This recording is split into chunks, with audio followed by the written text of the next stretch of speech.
Chers paroissiens de Saint-Albert et de Sainte-Julienne, bonjour. À cette heure-ci où d'habitude vous êtes soit dans votre voiture en train d'arriver, soit déjà arrivé à l'église, soit encore en train de courir pour vous préparer pour arriver à la messe, je me permets de faire une toute petite intervention ce dimanche pour vous dire que je pense bien à vous, que je ne vous oublie pas dans ma prière.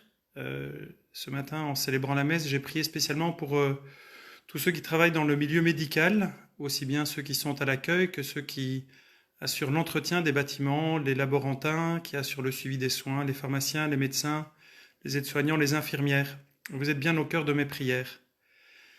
En ce dimanche, je voulais juste vous livrer quelques points de réflexion sur les lectures que j'espère que vous avez déjà lues ou que vous lirez, que vous entendrez dans les messes que vous suivrez à la télévision ou à la radio.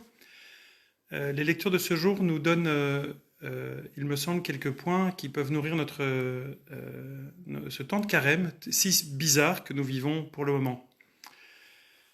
La preuve que Dieu nous aime, c'est que le Christ est mort alors que nous étions encore pécheurs.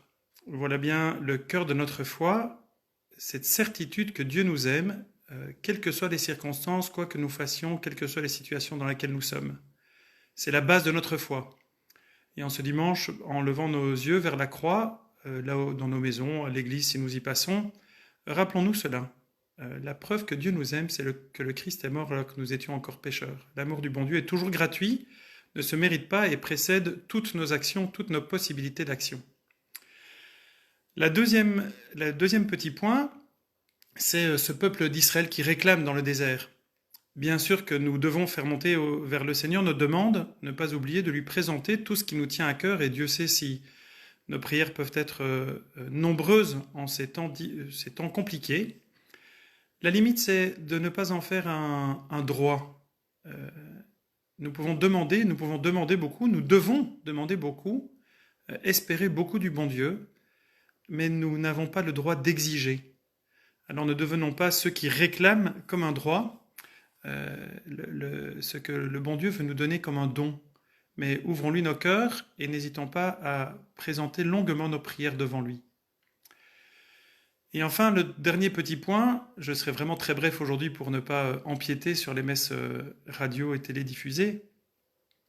Ma nourriture, c'est de faire la volonté du Père. Qu'est-ce qui nous fait vivre réellement ? La nourriture, c'est ce qui nous permet de faire nos actions, ce qui nous permet de bouger, d'agir. Qu'est-ce qui nous fait agir ? Qu'est-ce qui nous fait tenir debout ? Qu'est-ce qui nous nourrit profondément ? Alors en ce dimanche particulier, eh bien, peut-être reprenons ces 3 points tout simplement dans nos prières et demandons au Seigneur de nous aider à faire la volonté du Père, à discerner quelle est sa volonté maintenant dans ces agendas perturbés où nous devons tous découvrir de nouvelles manières de gérer notre agenda, cette espèce de temps libre offert bizarrement, étrangement, et cherchons comment faire la volonté du Père pour être nourris profondément, que nos vies gardent un beau et bon sens. Je vous propose de réciter simplement ensemble le credo, le cœur de notre foi. Je crois en Dieu, le Père Tout-Puissant, Créateur du ciel et de la terre, et en Jésus-Christ, son Fils unique, notre Seigneur, qui a été conçu du Saint-Esprit, est né de la Vierge Marie, a souffert sous Ponce Pilate, est mort et a été enseveli, est descendu aux enfers, le 3e jour est ressuscité des morts, est monté aux cieux, est assis à la droite de Dieu le Père Tout-Puissant, d'où il viendra juger les vivants et les morts. Je crois en l'Esprit Saint, à la Sainte Église catholique, à la communion des saints, à la rémission des péchés, à la résurrection de la chair, à la vie éternelle. Amen. Je vous propose maintenant ensemble un paroissien a écrit les prières universelles de ce dimanche. Nous allons simplement les prier ensemble. Tu frapperas le rocher, il en sortira de l'eau, et le peuple boira. Seigneur, en cette période de pandémie, nous te confions notre Église, nos prêtres qui, par ta parole et tes sacrements, porteront du réconfort et la vie. Seigneur, nous te prions.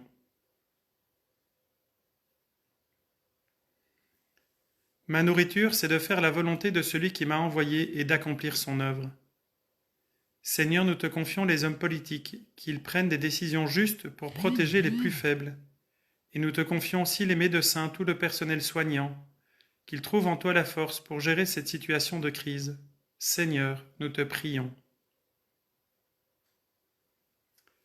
L'espérance ne déçoit pas, puisque l'amour de Dieu a été répandu dans nos cœurs par l'Esprit Saint. Seigneur, nous te confions toutes les personnes touchées de près ou de loin par le coronavirus, les personnes à risque qui, dans ce moment de confinement, vont se sentir seules, qu'ils trouvent en toi l'espérance et la vie. Seigneur, nous te prions. Ne fermez pas votre cœur comme au désert. Seigneur, nous nous confions à toi, que nous ouvrions nos cœurs et sortions de notre égoïsme pour venir en aide aux personnes qui doivent se confiner pour protéger leur vie. Seigneur, nous te prions. Notre Père, qui es aux cieux, que ton nom soit sanctifié, que ton règne vienne, que ta volonté soit faite sur la terre comme au ciel. Donne-nous aujourd'hui notre pain de ce jour. Pardonne-nous nos offenses, comme nous pardonnons aussi à ceux qui nous ont offensés, et ne nous laisse pas entrer en tentation, mais délivre-nous du mal. Amen. Chers paroissiens, je vous bénis de grand cœur, au nom du Père, et du Fils, et du Saint-Esprit. Amen. Et bon dimanche aux uns et aux autres.